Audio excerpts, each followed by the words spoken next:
Hello, I am Raina Bradley, a cooking and baking enthusiast, and welcome to Food Thought, where cooking and culture mix. Each week, we invite local professional chefs and home cooks from diverse cultural backgrounds to share recipes, culinary taste, and food traditions. For our first season, Food Thought's theme is breaking bread. Bread is the most widely consumed food in the world, and each culture takes the same simple ingredients of flour, water, salt, and yeast and makes them complex with specific characteristics and customs. Today, I want to welcome my very, very special guest. This is my sister, Holli Bradley Harrington. She is the Senior Director. The Senior Director of Supplier Diversity and the Diversity Officer of the Indianapolis International Airport. Thank you. Yeah, welcome, Holli. Thank you very much. So start off by telling us what we're going to be making today. Today we are going to be making zucchini bread. And this is a recipe that we're not quite sure where it came from in our family, but has been passed down to many people for over 40 years, at least from my standpoint. So we can share this. Yes. This is the recipe I wrote when I was 12 years old. And one of the unique things is you might wonder what this paper is. And Raina and I both, along with our other sisters, work for our dad in a pharmacy. And this was what we used to write orders on. And so I took this, and that was my first cookbook. Absolutely. For scripture arts. What did your mom say when you asked her where she got the recipe from? Because you got it from your mom. I got it from my mom. And she said it's been so long, she's not sure, but we've been making it ever since I was a little girl. And my memory was when she would make the bread, I used to kind of sit in corners because I was too young to kind of do anything. I really couldn't even reach the counter. And then you kind of, as you get older, you're allowed to help with food prep. So I was able to put some of the things together. And then I thought I had made it when I could pick up the grater. And I could actually grate the zucchini. And so as you keep going through age and you get older, you're allowed to do more until I could do it all on my own at the age of 12.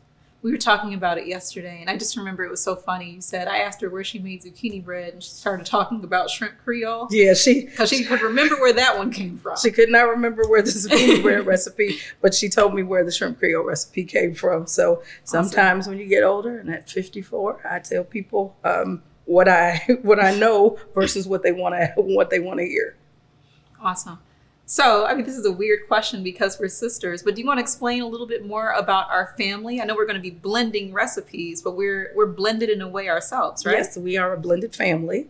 We call it his, hers, and theirs. So we always joke and say it's kind of like the Brady Bunch, but all girls. So we have 2 girls from my dad's first marriage. We have 2 girls from my dad's wife, your mom, Hetrus. My mom's first marriage. From her first marriage. And then we've got you as the culmination of their marriage. And so we always joke and say it's his, hers, and theirs. So there are 5 girls. We're very, very close. And sometimes we fight over zucchini bread when we get together for our family meals, making sure that everybody gets theirs. But it is one of the sister favorites. Absolutely. I like to say that we're like the Brady Bunch meets the Cosby Show. Yes, it is. Because our dad dances like Bill Cosby. Yes, he does. Yes, he does. So let's go ahead and get started. Where do we usually start with zucchini bread? Well, this recipe and the whole concept of our family being blended, it aligns well too, because there is a column 1, there's a column 2, and then we mix it all together. So we're going to start with column 1, and that's the 3 eggs. All right. You've got 1 egg, you still got to break. And the column 1 is what we call the wet ingredients. Oh, there we go.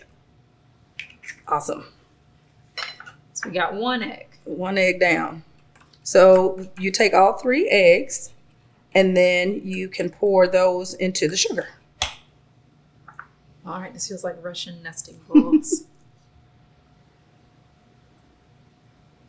All right. And then from there, you add the oil. Let's see if that oil will all fit in the same. Yep.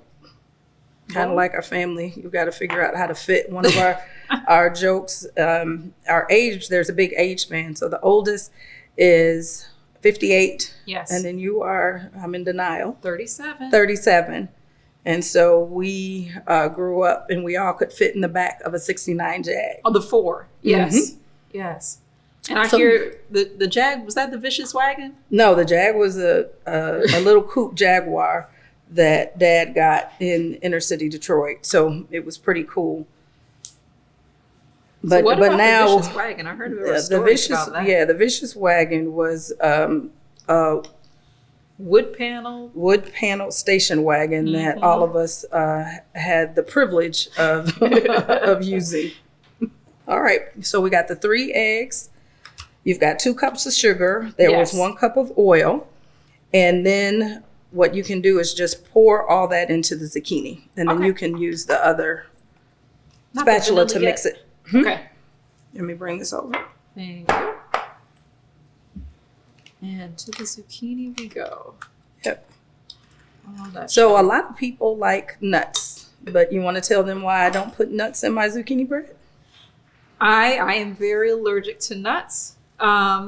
So because we want me to live, we don't put nuts in my zucchini bread. And so we substitute cranberries. So that's another thing about when you talk about blending cultures and traditions, you can change things around based on what the needs are of people.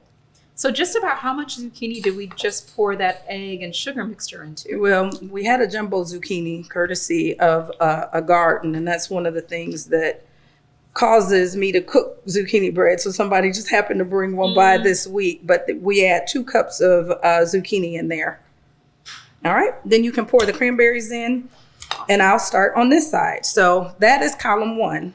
Column 2 is the dry ingredients, and you can see all I'm using is a knife.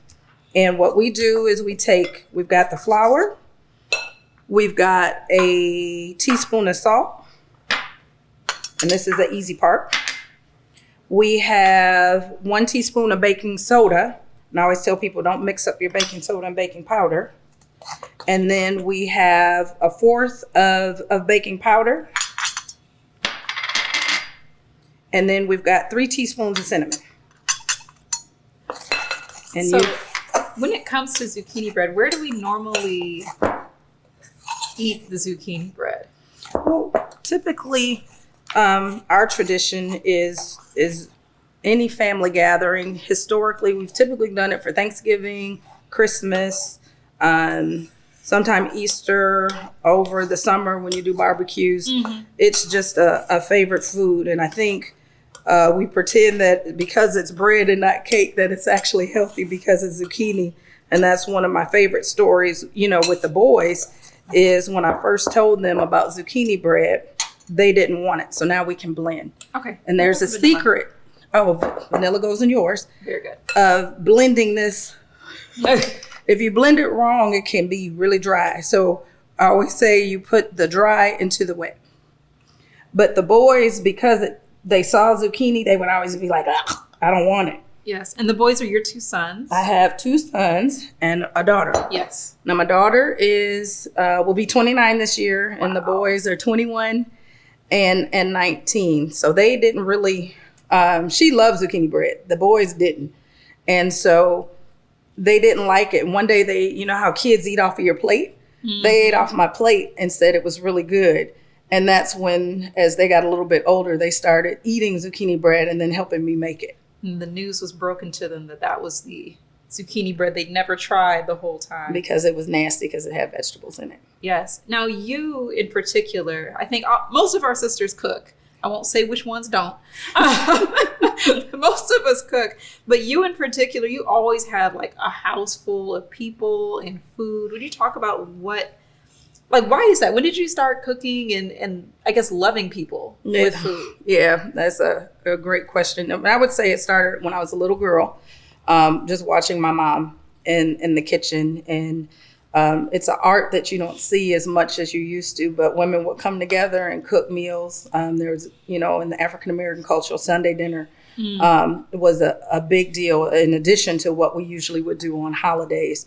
So I was always a little nosy, so I would just kind of sit and watch and just thought it was pretty cool to watch how the women came together and talked and really supported one another through rough times, and then they celebrated each other. And so I kind of gravitated to that. And as I got older, I created that same kind of environment. And I think one of the biggest factors is, all the sisters live together. I'm the lone one that left initially and left Michigan, and then together, she means in Detroit. Yeah, in Detroit, and then you left shortly after. But when we come home, we always cook together. So, I feel like there's so many stories. There's so many stories of folks growing. I mean, so one of the cool things about, I think, zucchini bread is it's one of the things we usually have when we're all together as a family. With 4 sisters. How many nephews and nieces do we have? I think total 13, 20. Including Blake, the great niece. Yep. So we just have a lot of 4 sisters, 4 husbands, 12 children, our parents. Yeah. It's one of the few times when we are all together. It's usually around meals where zucchini bread might be served. But I hear there are a lot of stories. Well, what I would some that say, predate me and some that don't. One of the biggest things that is critical is until COVID, there had not been a year where no matter where anybody lived, where they were, where we didn't figure out somewhere between Thanksgiving and Christmas how to get together to break bread and fellowship with one another. And as goofy and silly as we are, and you think of all the things that our family has been through, we've tried to figure out how to be there for one another. And I think we've done a great job of teaching that to our kids.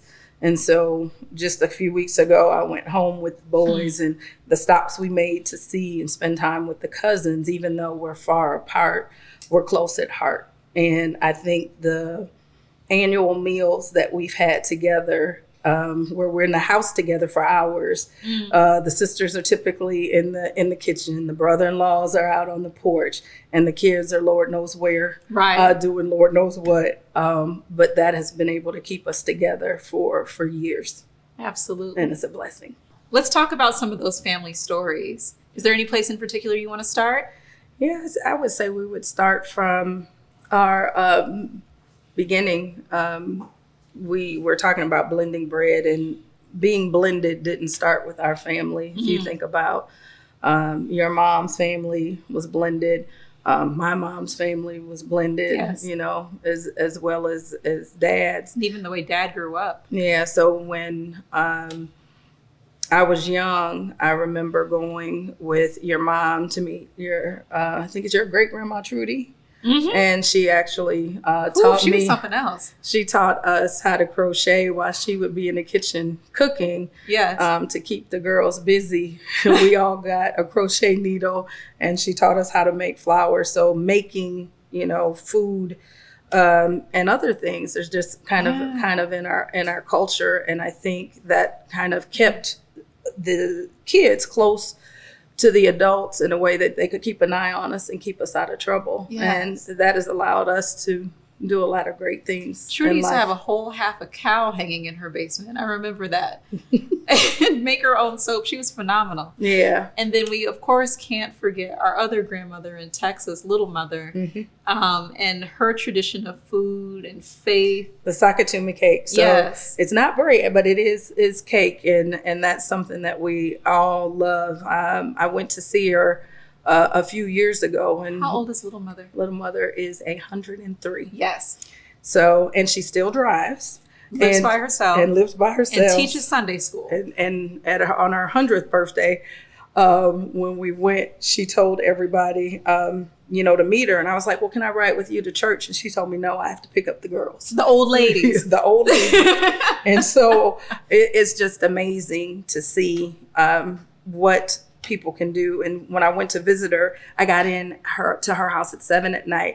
There was cornbread, baked chicken, and greens. Yes. And when I woke up to the smell of bacon, So just cooking is a big part of our heritage and our culture. And I'm just blessed that I have this passion for it. So even though by background, I'm a mechanical engineer that's still making things. So this passion that I have, I get to apply at work.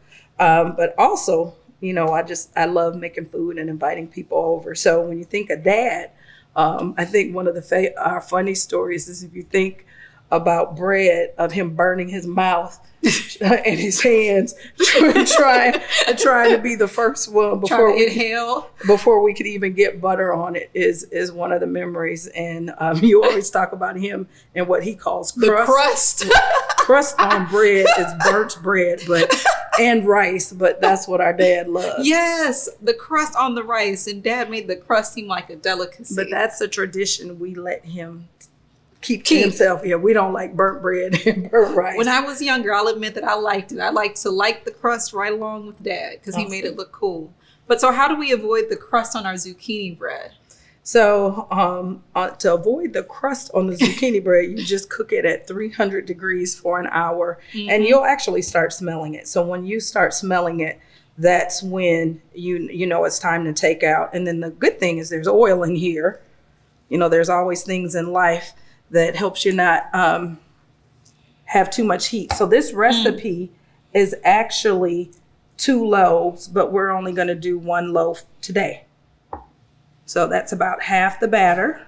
And I always say, smooth it out, otherwise your top is going to be really big. And so now it's all blended and ready. Awesome. We'll pop it in the oven. Great. In our family, especially when I start thinking about Little Mother, start thinking about our Aunt May, Dad's dad, our uncle, we have a long tradition of faith and food in our family. Do you want to share a little bit about that? Yeah, we have our grandfather, Raina Bruno Bradley Sr. Was a Baptist pastor, and that's how we got to Michigan. And he had a church in Saginaw, Michigan. And Uncle James had a church in Saginaw as well. Oh, did he? And then he moved, I believe it was to Ohio, and then that's how he wound up in Indianapolis. So that's how I wound up here after college, coming to a company, but I got to visit my aunt and uncle. And then Dad's dad, Raina Bruno Bradley Sr., moved to Texas, where Little Mother still is. And I think it's a growing Valley Baptist. Yeah. So faith is just really big. We're talking about, when you come and visit, we're able to do Bible studies together because of COVID. We would normally be going into church together. Exactly. And then cooking together or going out to dinner. So just spending that quality time together on the weekends has been, invaluable. When you look at the African American culture, we come together all the time around faith and food. And like I said, zucchini bread is one of our favorites. So we were blessed, and Little Mother pushed education on Dad. Yes. Who pushed it on us. So we are proud graduates of Howard University. HU. All the way back to 1991. And yes, what about you? In 2007. Yeah. So, and to be girls of STEM. In the same college, really. Yep. College of Engineering, Architecture, and Computer Science. Yep. And I always like to say STEM girls. So when you think about cooking, both of our fields of study are connected to making things. You're in the buildings, and I'm more into the machinery and things like that. But that is just who we are. And I think Detroit, we grew up in a different time than a lot of people, and where African Americans were very affluent. And, you look at Dad in his heyday, he had 7 pharmacies. So for me, it's huge. And talk about where he came from to get to that 7 pharmacies. Yep. He used to work for Refco, and at some point just decided he wanted more and walked out on faith. His best friend, Sam, they pulled some financial resources together, and he opened up his first store. Absolutely. So no, it's just played a whole role in who we are, about just focused and being intentional. And for me to wind up into a diversity role, when I talk to people, my experience is just so different than what some people may think about an African American family. Yes. But they don't realize we're the whole gamut. When we went to the family reunion in New Orleans, and our grandfather, who we met when Dad was about 50. And we had that reunion across the street from a plantation And they showed where a lot of our ancestors were at one point. And so that's just one generation removed. And then you look at us to say we've graduated from college in technical STEM fields. Do you remember those giant bugs? I'm sorry. And no. Oh, my goodness. We call them roaches. They call them water bugs. Right. But there's something that I'm very glad and I'm very proud to live up north where we don't see those on a regular basis. Likewise. So this bread is delicious, but I can't hear about you making things and think about Daddy without him telling us about how you used to take things apart at your mom's house. What did you use to take apart? Well, sorry, to be an engineer, back then they used to base everything on cars, and I wasn't into cars, but I could take apart a sewing machine and a stove, and because I didn't like the noise it was making, so I took it apart, and my mother came downstairs, and so where most little girls had a doll, I had a beautiful red toolbox, and my mother would let me use that to try to fix stuff. So she didn't force me into like teaching and nursing, which were what the traditional careers were for women. But she used to always tell me that if you can make what you love your job, then you'll never work a day in your life. And that's what I've tried to teach my kids, because we grew up in an era where people worked to provide for their families, whether they liked what they did or not. Right. And we're blessed that we were able to have families that supported us to do what we love to do. Absolutely. And now things are really great. So when you could take them apart, could you put them back together? Yes, I could. that was the fun part. So, now just real excited. Anything else you want to say about the bread, what you eat it with? I eat it with my family and my friends. That's perfect. Yep, I eat it with my family and my friends. And hopefully this one came out good, and we poured the ingredients in right, and there'll be more requests to bring it back. So awesome. Well, thank you, Holli. I want to thank my sister for giving us a taste of her culture, and you guys a taste of our culture. Through Food Thoughts Breaking Bad episodes, it is so amazing to see how these 4 ingredients come together and blend like our family to become something that is not only delicious, but also meaningful. And truthfully, who doesn't like bread? For more recipes and info, go to foodthought.net. And we will look forward to our next episode when we again mix cooking and culture. Thank you.